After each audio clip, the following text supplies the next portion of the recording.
Assalamualaikum warahmatullahi wabarakatuh. Bismillahirrahmanirrahim. Alhamdulillahi ja'alal Qur'ana kitaban Arabiyya wa anzalahu jumlatan wahidatan minal lauhil mahfuz ila sama'id dunya. Wa asyhadu an la ilaha illallah wahdahu la syarika lahul munazzahu kalamuhu 'anil hurufi wal aswat. Wa asyhadu anna sayyidina Muhammadan 'abduhu wa rasuluhu dzu syafa'atil kubra wal 'uluwi 'alad darajat sallallahu alaihi wasallam wa ala alihi wa sahbihi wat tabi'in. Salatan wa salaman daimaini mutalazimaini ila yaumiddin. Amma ba'du.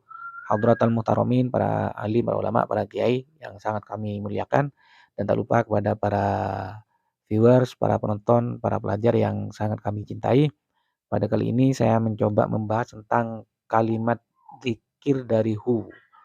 Jadi ini pernah dipermasalahkan dari kaum-kaum sebelah yang mengatakan bahwasanya zikir Hu itu adalah tindakan sesat yang tidak ada dalilnya sejak dulu. Lah ternyata para ulama itu sudah membahasnya sejak ratusan tahun yang lalu. Dengan demikian, ternyata saya menemukan sebuah redaksi dalam kitab tafsir Al-Qarmani yang berbunyi wa min ajibi ma dzukira fihi ma hakahu Abul Qasim bin Habib fi tafsirihi, yaitu salah satu keterangan yang luar biasa yang disebutkan di dalam kitab ini, yaitu keterangan yang dinarasikan oleh Imam Abul Qasim bin Habib di dalam kitab tafsirnya, an jama'atin, yang menceritakan atau menarasikan tentang pendapatnya sebuah golongan, yang mana sebuah golongan ini berpendapat anna aslallahi, bahwasanya asal dari lafaz Allah itu adalah haul kinayah, yaitu ha kinayah. Jadi asal dari lafaz Allah ini sebenarnya adalah haul kinayah, ha yang menjadi kinayah atau apa namanya ya, intinya kinayah lah, eee, sebagai kinayah dari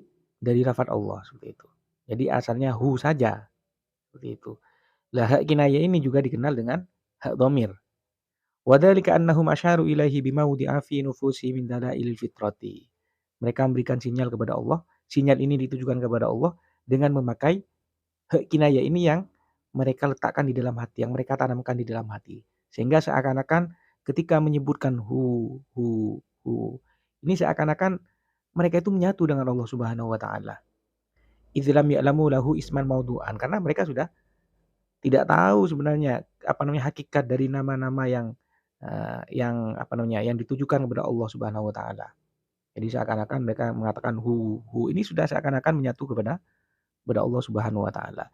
Dan di sini sesuai judul ya, sesuai judul dari apa namanya, gambar yang pertama, yaitu lafadz hu ini sudah dibahas sejak ratusan tahun yang lalu, yaitu sejak zamannya Imam Sibawayh. Wa tibadul muhaqqiqina ala qaulais Sibawayh. Jadi para ulama muhakkik ya, ulama ahli tahqiq, yaitu ulama-ulama yang biasanya itu meneliti sebuah penelitian, yaitu berpegang atau menganggap pendapat Imam Sibawayh ini sebagai pendapat yang benar. Ahaduha anna aslahu hu. Jadi asal dari lafaz Allah itu menurut Imam Sibawayh, pendapat yang pertama dari pendapatnya Imam Sibawayh itu yaitu hu saja. Jadi asal dari lafaz Allah itu asalnya hu, seperti itu. Jadi Imam Sibawayh pernah berpendapat seperti itu. Kemudian pendapat yang kedua yaitu anna aslahu lam yaha. Jadi Imam Sibawayh itu memiliki dua pendapat. Yang pertama mengatakan hu, yang kedua mengatakan lam ya.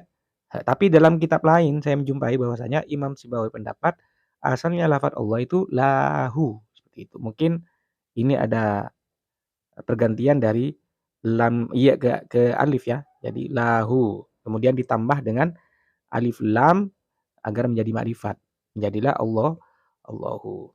Kemudian penjelasan tentang zikir 4 itu ada kelas atau tingkatannya. Kalau kelas umum, zikirnya yaitu la ilaha illallah. Jadi zikir la ilaha illallah ini dipakai oleh kelas umum, yaitu bisa dipakai orang awam, kemudian orang-orang khoz. Dipakai oleh orang biasa, orang-orang masyarakat awam, kemudian bisa dipakai ulama-ulama yang khoz. Kemudian yang kedua yaitu Allah, zikir Allah ini tingkatannya lebih tinggi lagi, yaitu dipakai ulama khoz. Kemudian lebih tinggi lagi pakai domir huwa, setelah itu pakai domir hu. Nah ternyata keterangannya ada di dalam kitab An-Nujumut Tawali Alad Duraril Lawami fi asli apa namanya? Ini bacaannya Imam Nafi ya. Nah di sini ternyata anna maratiba dzikri arba'atun. Di sini disebutkan bahwasanya tingkatan atau kelas dzikir itu ada 4. Yang pertama itu wa afdaluha la ilaha illallah. Dzikir yang paling utama itu yaitu dzikir la ilaha illallah. imma wahdaha, ada kalanya memakai dzikir la ilaha illallah saja, wa imma bitamamiha, yaitu ada kalanya dengan disempurnakan, yaitu disertai dengan Muhammadun Rasulullah. Wa huwa al-afdalu al-akmal. Karena ada hadis ya, ini lebih utama dan lebih sempurna katanya. Nah, ini kelasnya orang awam ini, kelasnya orang awam dan orang khos. Jadi kelasnya ini kelas umum. Kemudian watsaniyatu, kelas yang kedua, kelas lanjutan untuk kelas lebih tinggi lagi, yaitu martabatul khawas, yaitu dipakai orang-orang orang khos, yaitu zikir Allah, Allah, Allah seperti itu. Idh fiha al-iktifa bismil jalalah, karena menganggap ismul jalalah sudah cukup. Jadi tidak perlu memakai la ilaha illallah lagi, cukup dengan memakai Allah, Allah, Allah seperti itu. Karena memakai la ilaha illallah itu ketika kita masih ragu bahwasanya masih ada Tuhan lain, sehingga kita tegaskan bahwasanya tidak ada Tuhan selain Allah. Jadi kalau ulama khawas itu cukup zikir dengan Allah, Allah, Allah. Lah ternyata di atasnya ini masih ada lagi, yaitu tingkatan khawasul khawas, yaitu tingkatan yang ketiga. Khawasul khawas ini zikirnya tidak pakai Allah lagi, tapi pakai dhamir huwa. Martabatul khawasil khawasi, martabatul khawasil khawasi idh fis sana'iyati al-iktifa bidhamiril munfasili al-muqanna bihi 'anidh dhahiri. Ihtisaran wa huwa ismul jalalah huna. Jadi cukup memakai Allah, Allah, Allah ini diganti dengan dhamir huwa, huwa, huwa, huwa, huwa, seperti itu. Kemudian ini juga termasuk tingkatan huwasul khawas yang di atasnya lagi, yaitu tingkatan yang keempat, yaitu al-iktifa biha'il ismil a'zam, yaitu hanya cukup dengan hanya ismul a'zam saja. Jadi hu, hu, au ha'u dhamirihi, atau haknya dhamir, yaitu dari huwa itu diambil haknya saja. Wa huwa al-mu'abbar anhu bi ismi sodri, yang mana hak dari haknya huwa ini dinamakan dengan ismu sodri, itu nama permulaan, yang mana asal-asal dari nama-nama Allah itu asalnya dari huwa, namanya atau disebut dengan ismu sodri. Wa dzalika maqamu syuhudi wa hudurul qalbi wal basirati, ya.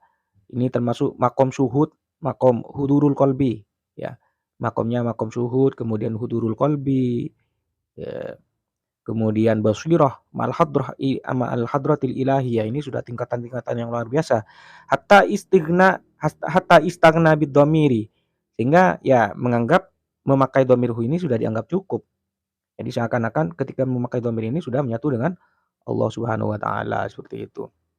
Ya, memakai hu ini yaitu lebih khusus daripada memakai dhamir huwa. Jadi masih di atasnya lagi, masih di atasnya dhamir huwa. Semakin ringkas, yaitu semakin memakai hu, semakin sedikit, ini semakin tinggi tingkatannya. Karena kenapa? Karena idh huwa isyaratun lidhamir alladhi huwa isyaratun ismil jalalah. Karena hu ini sebagai isyarat untuk dhamir huwa, yang mana dhamir huwa ini isyarat untuk ismul jalalah. Sedangkan ismul jalalah ini sebagai isyarat untuk kalimat tauhid, yaitu la ilaha illallah tersebut. Jadi hu ini isyarat untuk dhamir huwa. Dhamir huwa ini isyarat untuk lafdzul jalalah, yaitu lafaz Allah.